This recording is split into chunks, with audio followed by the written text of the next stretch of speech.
we have so much information coming at us in our lives. So if you don't have a good relationship with your own listening and you constantly need to rely on things that are outside of you to make decisions, you're just gonna be lost because we have a million decisions to make in our lives. And if it's always on getting the opinions of things outside of you, all that's just gonna become noise. And we're on a podcast. We're back. Hello, everybody. Welcome back to Growing Up. We out here. We growing up. Sometimes too fast. Sometimes too fast, sometimes too slow. Yeah. Aging by the day, hopefully getting wiser, getting smarter, getting more balanced, becoming the manifesting girlies we want to be. Manifesting girlies. We should get a shirt with that. We actually should. Yeah. New merch. We need a new merch New drop. merch, manifesting girlies. Mm-hmm. I'm trying to be a manifesting girly, Rami, you know? What are you looking to manifest? You know, there's just I got hopes and dreams. Okay. Actually, that's one of the questions that came through. Okay. Was about, we can get into it, but it's about how your hopes and dreams have changed as an adult versus as a kid. And they definitely do.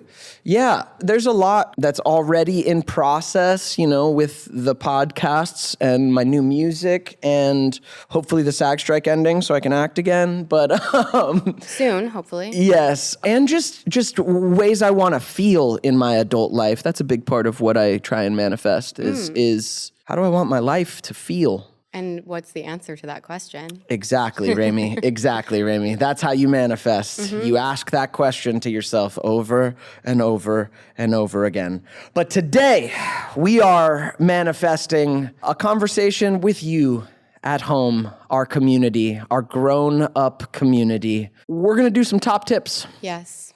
Top adulthood life tips from you. And we're going to discuss, you know, how we feel about your tips and the topics you're bringing up. So what do you got for us, Rami? Yeah, we've got a top 8 tips right here. We're bringing it back to MySpace with the top 8. Okay. And I really love this first one.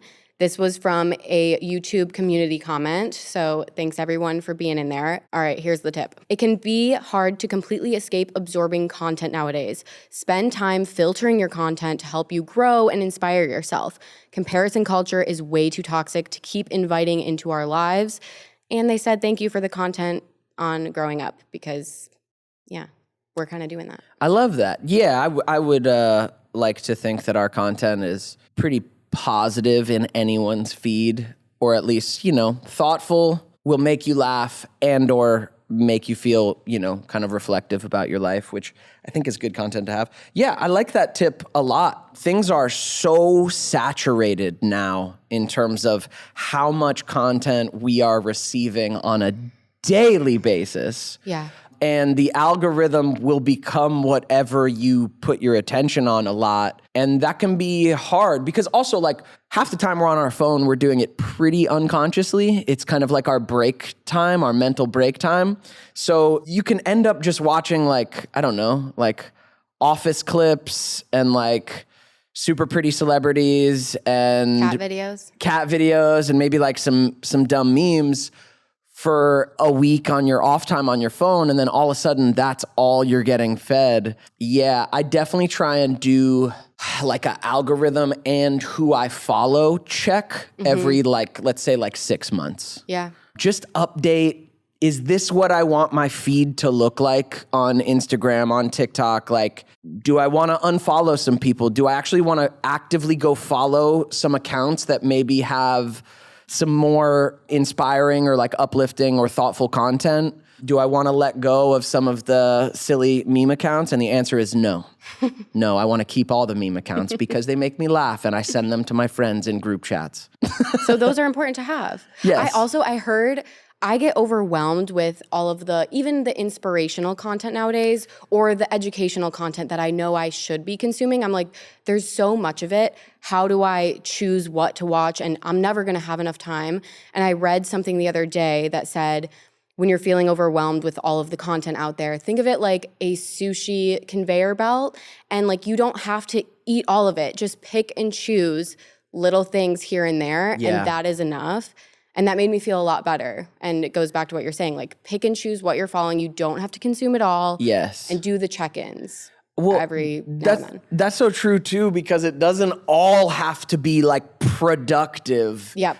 If that's your mindset, like on social media and in your life, like maximize my productivity, that's just exhausting at a certain point. I find all of us now, yes, filter your content, yes, make your feed good.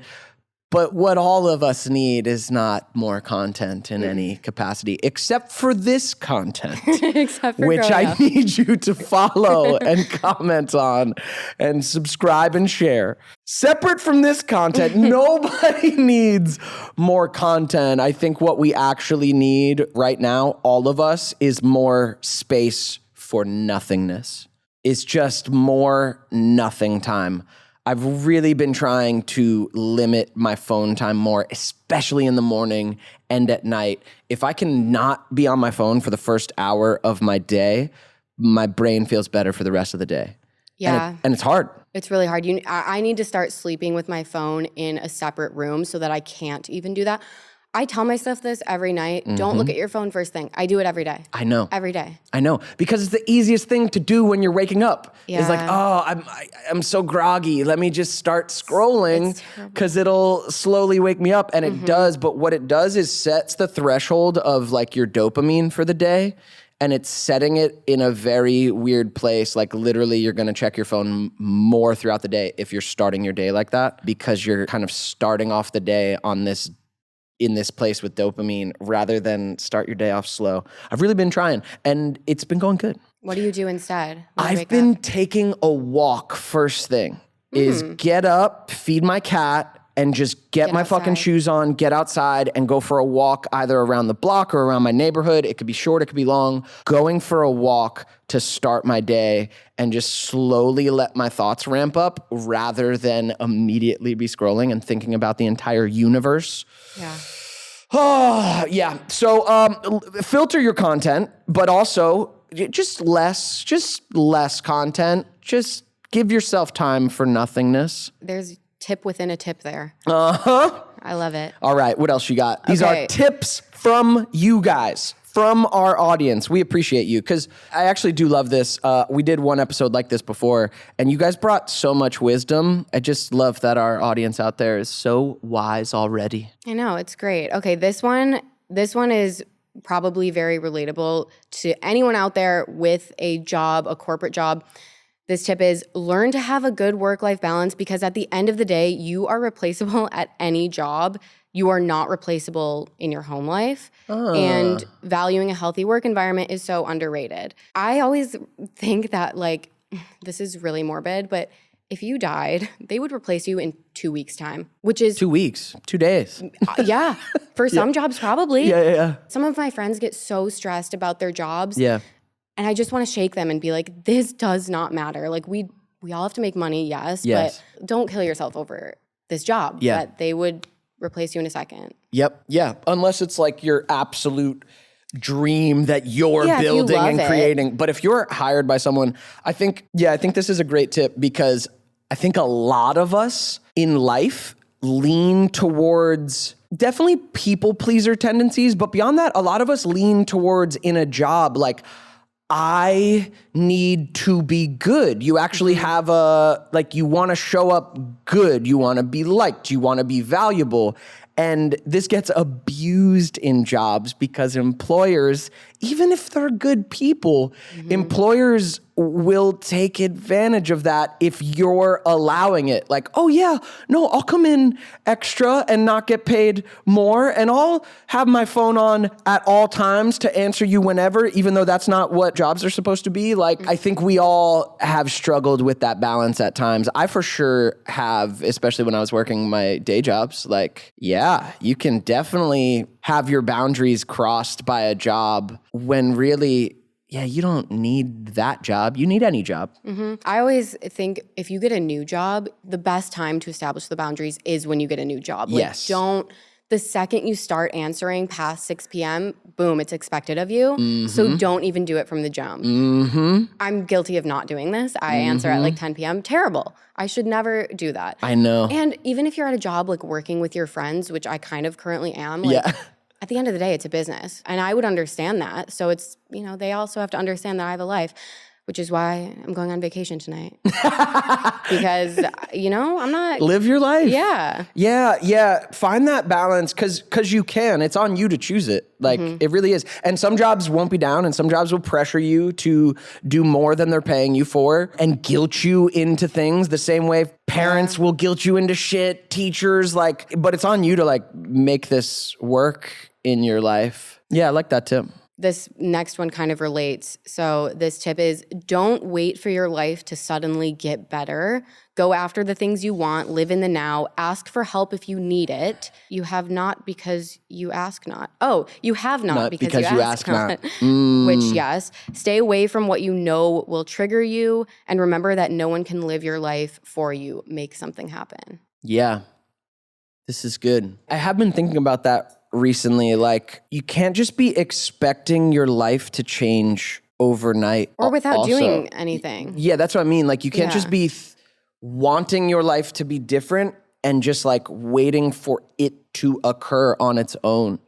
You really have to start believing the change can happen, knowing what you want to change, and start taking action towards it. And sometimes that looks like asking for help. Sometimes it looks like just starting to make different choices. And sometimes these changes you want in your life take years to actually click over, to actually become your new reality. For real, you could be unhappy with something in your life, and sometimes you got to kind of be taking action and stay in there for years for it to really click over. And then you look back and you go, whoa, it's all different now.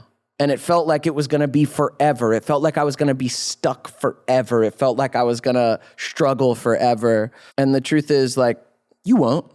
Everything will change. Everything will come to pass. But yeah, you can't just wait around. You can't just wait around for it. No, that really spoke to me. I feel like for a long time in my early 20s, I was in a haze, in a depression, waiting. But I was taking small actions at the time, and I just felt like nothing was adding up. And I was like, why am I putting myself out there? Why am I going to meet this person? Why am I going to this event? And now, truly, now that I'm 29, I look back at those years I'm in the spot I dreamed about then. Yeah. And I was doing those little things that felt like it was never going to happen for me. And now I'm scared that I'm going to lose it all. But that's a different type of anxiety. Yeah. But it really does you do get to that place where all of the small actions you do will lead you to that spot. So yeah, it's such a tricky thing. That's such a hard place to be. I've for sure been there where I'm because it's hard when you're in a depressed or anxious state to feel like you have the energy, motivation, or just mental clarity to kind of take action to get through it. And then it hurts doubly bad when you do pull something together in yourself, you start taking some actions, and then you don't see any results from it. It's easy to get that thought what am I doing this for? I should just stay depressed. But enough of that over time and that messy nonlinear process of doing that. I'm depressed, I'm taking action, it's not working, I'm depressed again. I'm taking action, I don't feel good about it, I'm depressed again.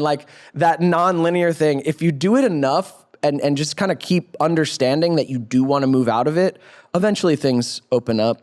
Kind of nature takes its own time, which is hard for us little human brains to go no, but I want it now. Yeah. I want it now. I also want a shirt that says little bitch.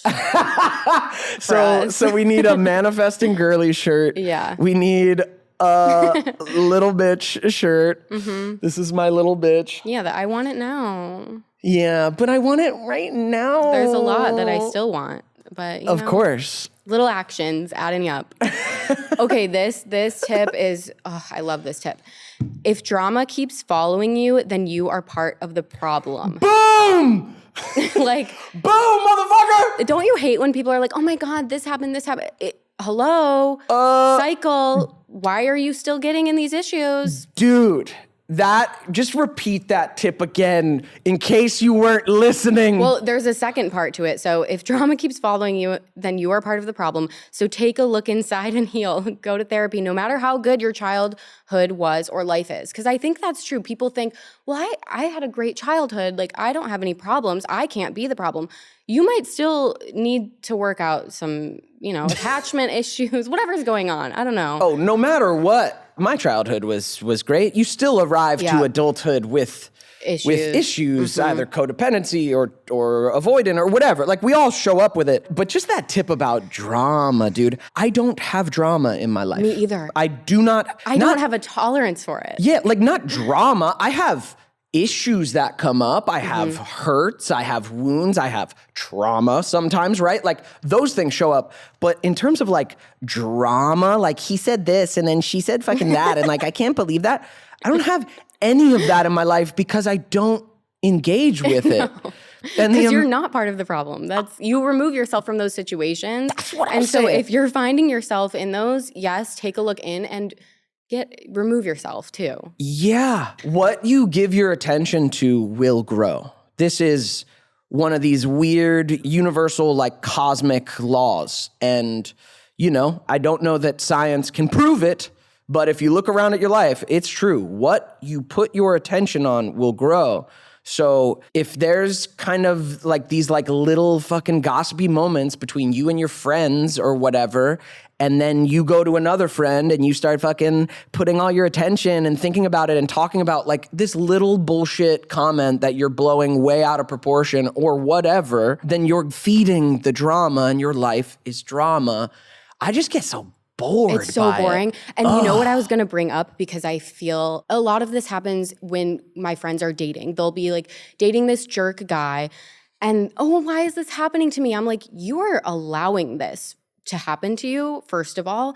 And I think it's so boring if a guy doesn't find me like the most amazing thing ever. So I just want to say, if you're having drama in relationships, like you're dating and these people are mean to you and da-da-da, that's boring. You deserve to be seen as this amazing, beautiful, perfect thing. And if you're allowing that kind of dating drama, no, it's boring. I agree entirely. I think this happens mostly in dating, or happens so much in dating, is people are addicted to the drama of dating and not like actually navigating what it is to try and be with another human. Because there can be conversations, there can be different wants and needs between you and whoever you're dating. It doesn't have to be drama. Or you don't have to wonder, do they want me? Do they like me? That should never be the just talk case. to them. Just ask them. Yeah. Just be direct. And don't put up with if they're not responding to you and they're treating you poorly and you have to wonder that all the time. Yeah, if it's not... Be bored with that. Be bored with that. Yeah, be bored or be boundaried. Yeah. Like, if it doesn't work for you, then don't be in it. No one's like forcing you to do anything. I think for sure, I've definitely seen it with friends, like women are involved in a different aspect of this. And I just want to say, ladies, if you are going over every detail of every fucking text, conversation, and moment that you're having with someone you're dating, if you're going over every single detail with your council of girlfriends, you're gonna fuck it all up. Mm-hmm.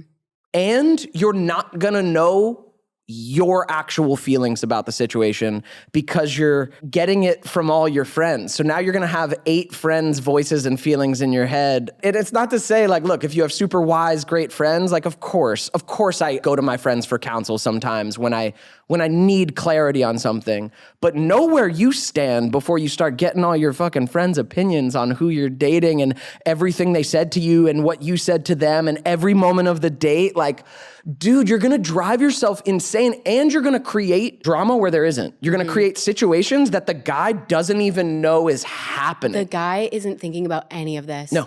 They don't think about the things that women, and I myself included, I spin the craziest stuff in my head, like, oh, well, he, I'll ask Dane, I'm like, he's like, what? I never thought about that.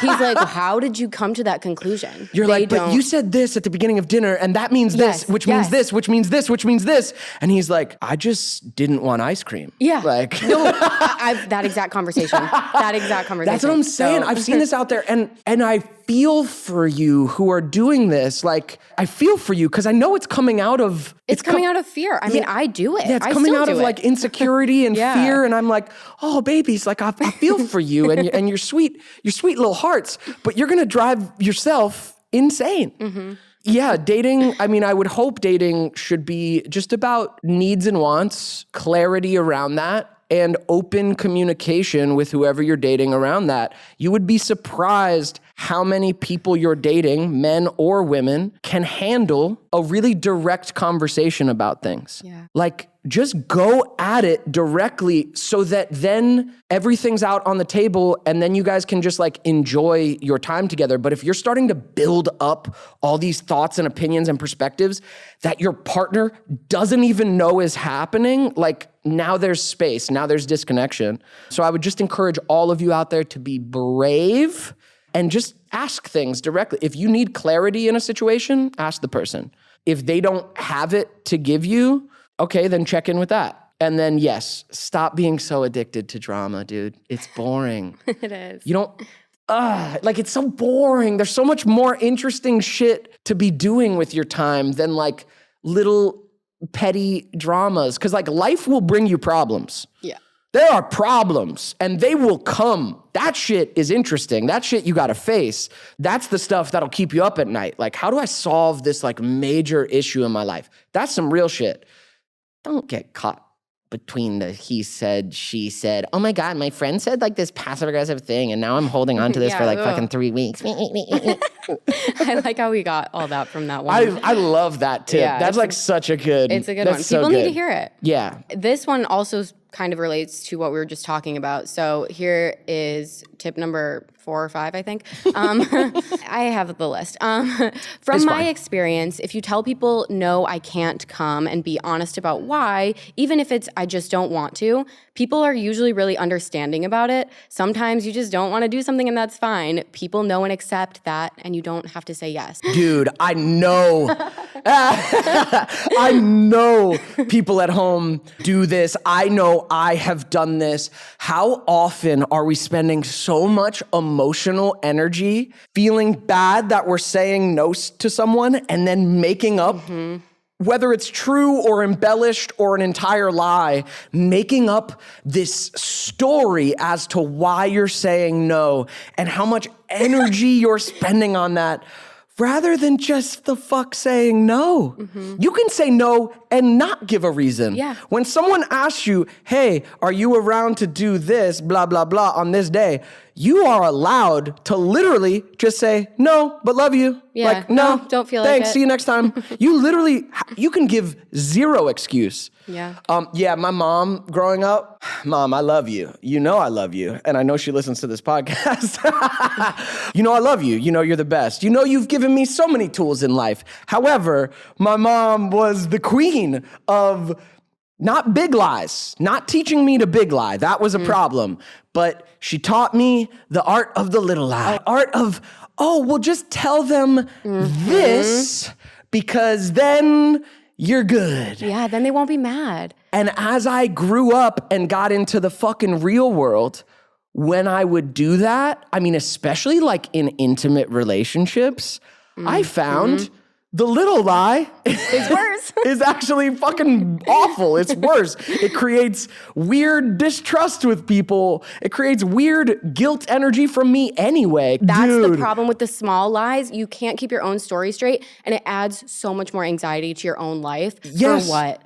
They wouldn't have cared if you said the truth. Exactly. Yes, because exactly. Then you'll see that friend a week later and your little lie, you don't remember it because it's dumb. And you were like, I gotta go pick up my grandma or something. And they're like, and then next week they're like, how's your grandma? And you're like, I don't have a grandma. And they're like, what the fuck? Like, what is happening? Who are you? Are you a fucking spy? Oh my God. Yeah, I'm dude, crying. that is some shit. Yes, guys, this is such a huge tip. Thank you to whoever submitted that. Learn that no is enough. If you want to say no, it's enough. Just say fucking no, man. Lately in my life, I can't like schedule more than like 4 days ahead. Like I just have to take stuff as it's coming. And I've had to tell friends that sometimes, like, hey, can you do this on this day? And I'm like, hey, I actually won't know until like that morning. If that doesn't work for you, cool, I'm not gonna come. But like, if I can let you know that morning, like where I'm at, yeah, that's been a cool one. That's been a cool one. I should do that. I'm bad at making plans 2 weeks out because then it'll get to the day of and I'm like, oh, I don't feel like it. Exactly. But also I should, Yeah, I need like 4 days. Yeah. Yeah. That's a good one. So say no. Just say your no's. Say no, babies. And you don't have to say yes to everything. Okay, this is the last one, so I guess it must be tip number 8. Damn. So this one is be honest about how you feel and trust your intuition, no matter the side effects that may come with it. Also, your health must be your number one priority in life. Okay, those are 2 separate tips. 2 separate tips. This is a good one. Yeah, intuition. I've had some moments where I think we might have talked about this on one episode, like the difference between anxiety and intuition. And when you struggle with anxiety, sometimes it's hard to recognize, am I just being anxious or is my gut actually telling me something? Yes. And I've had moments where I could tell the difference. And that's what I want to say is you will know the difference when it is your intuition.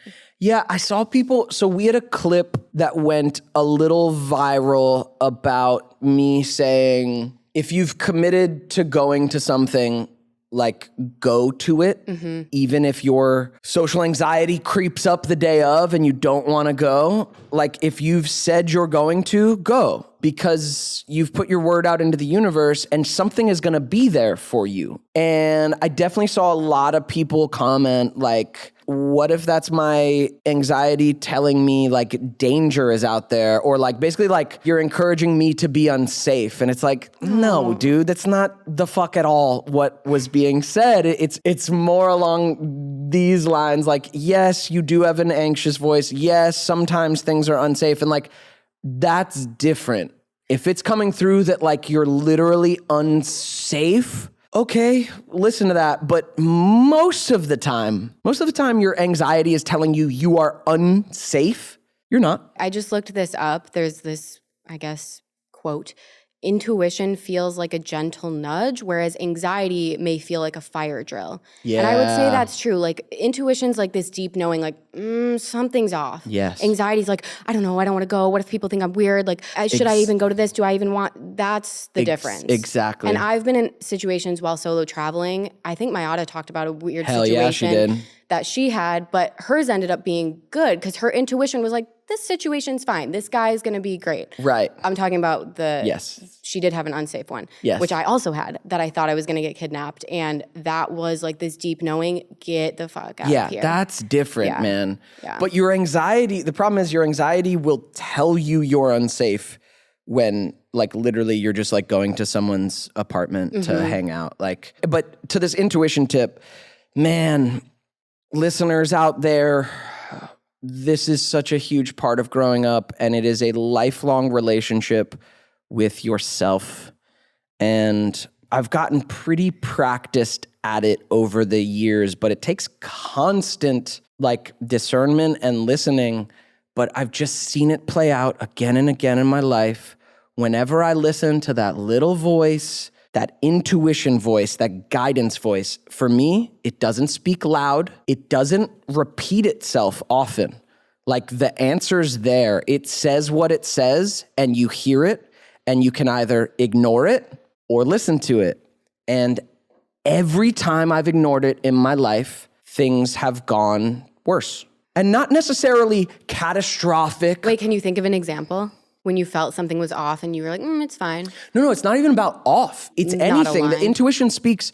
The intuition's not just like guiding you from danger. It's guiding you to where you want to be. So like, even like, hey, go talk to that person. Hey, actually, we should go do this today. Oh, I actually should take this meeting. like honestly, like most choices come down to intuition. Is it a yes or is it a no? And so it's like daily and it's subtle. But when you learn to like hear that voice, it's kind of undeniable. It happens to me too with like, oh, you should have that conversation with that person. Like, oh, you should talk to your friend about that thing that's in there, or you should check in with them about that thing.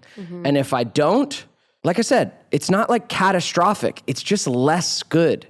But when I listen to it, even if it leads me somewhere uncomfortable, life like kind of opens up in a particular way. So your inner guidance is everything. There's also this thing of like, man, we have so much information coming at us in our lives, and you have a bunch of friends and you have family.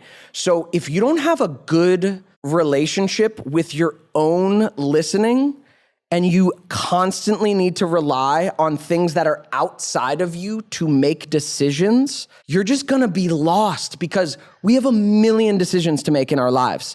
And if it's always on getting the opinions of things outside of you, all that's just gonna become noise. So like you have to know, where do you make your decisions from in your life? And man, as much as I like to rely on my intellect and my mind and the analyzing of things, some decisions you really just have to fucking make a call. And you can't analyze your way through it. You just have to listen to your inner guidance and make a fucking choice. And so how do you develop that? Like how do you? Solo travel. It's the one time Dude. where no one's outside opinions are going to change your day. You're spending it with yourself. And I know it's scary and people might not have interest in doing it, but it is probably the best way to learn how to listen to what you actually want to do and develop that muscle of making your own choices. So I agree entirely. That's all intuition. even if it's taking yourself out to dinner by yourself in your own city. For sure. You don't have to go on a backpacking trip, although you should. Although you should. Yeah. Yeah. No, that's for sure intuition. When I'm traveling solo, like my whole day is up to my intuition.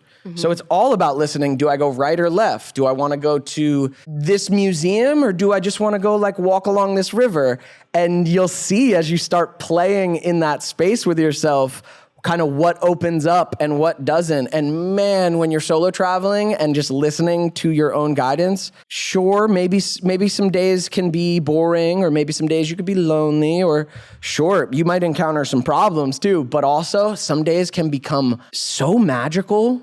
Like things can open up and flow in this really organic way just because you listened to one part of your intuition that said go left instead of right. And all of a sudden you're meeting some people who are like super cool and they invite you to their mom's house who cooks you dinner. And like all these things have happened to me and like really gave me a good sense that like life is magic when I'm and it builds listening. your confidence so Hell yeah. much. Oh, it's the best. It is the best. Do it, people. Okay, those were our tips. I love them. Yeah. I love that our audience is so thoughtful about this growing up journey and that they have a lot of wisdom out there. Because even though I love that you guys listen to this podcast and listen to me and get something from this, I just want to remind you out there, like, you have all the answers within you. You really do. And sometimes, sure, you need to hear it from a person outside of you for it to like really like land or like blossom inside of you. But like you have it. You have it. You know your way through. You really do. And if you feel like you don't at the moment, or you feel cut off, or you feel closed off, then cool. That's like a great time to take action, talk to a therapist, maybe talk to a coach, go get some tools, read a self-help book, like get a couple tools that you can use to start opening things up, talk to friends, family, whatever. This podcast, sure, you can pick up a lot from the outside, but like you have your journey within you. Like you have the answers, you know the way through. You just got to be in like a little relationship with it. Yeah. Yeah. Beautiful. Yeah. Thanks for submitting tips, my friends. Because, you know, I get asked for tips a lot. And that is the blessing and the curse of my Ned life. But I'm glad I can outsource my tips to you guys some of the time. And I'm also interested to see what like people say. What do you mean? Like I'm interested to see what aspects of life like our audience kind of... Yeah, what are people struggling with outside of your own little bubble, you know? Yeah. Yeah. And man, the journey of this podcast has been that like you find we're all going through the same shit. We're all like working through the same core issues. And yeah, like we said earlier in the podcast, sometimes it takes 5 years to work through that insecurity or that anxiety. Sometimes it takes 10 years. Sometimes it takes 20 years. Like life is actually these longer cycles. And even though we want everything right now, like this is the journey of growing up, these longer cycles and like looking back 8 years and going, you know what? I really don't people please anymore. Like that's been a cool part of my life is feeling like I'd be a people pleaser forever. I'm so close. I'm still not there, but I'm like, I know I'm close. I say no a lot more, but it's still hurts. It still hurts. I'm getting close though. So that is inspiring. You're a couple years older than me, maybe. Yes. I'll get there. Yes. Like these longer, like, our life is so much about like short-term gratification, but these longer-term cycles that we get into are so beautiful to look back on. Yeah. Like when I look back, probably like 7 years, I started stopping my people please journey. Wait, I'm 32. go back. How old is that? Maybe 5 years. 5 years. Okay. I like really got it, like stopped doing it. And sure, it creeps up sometimes, but being able to look back and go like, no, I'm not the same kid I was. Like I have new issues I'm working on, but I don't do that. I really did change that habit. I really did change that thing that felt innate and felt like I couldn't change. And sometimes people say, well, I'm just this way and I'll always be this way. No, you don't have to be. So that is very inspiring. Yeah, that's a big one. People, I talk to people all the time. Well, I'm just... Yeah. Where you make the thing that you would like to change about yourself You label your it. identity. Rather than it's this behavior that I feel insecure about because I'd like to change it, but I actually don't feel powerful enough to change it. And that makes me feel even worse. Rather than facing all that and doing the slow work to change it, you're just like, well, I'm just this way. I'm just a bitch. Oh my God. I'm just dramatic. Well, Yeah. that's just me. Yeah. Like, no, man, if you want to change something, you can. It just takes like time. Maybe 10 years. Maybe 10 years. Maybe 5. Fuck. Life is longer than we want it to be. Hey, good to see you, Rami. Yeah. you Always too. love having you on the pod. Yeah, we're going to ask you some juicy questions for the next episode. Woo! All right, listeners, I love you. We have merch up. We have episodes. Find us on the socials if you haven't. Give us a follow. Give us a comment. We And read all leave your reviews. comments. Oh, yeah, if you can do us a favor and leave us some reviews on Apple Podcasts and Spotify, it would just go a long way to growing this podcast, which we still are. Also, I have new music out under Good Valley. Yeah, what a time to be alive. Love you guys. See you next week.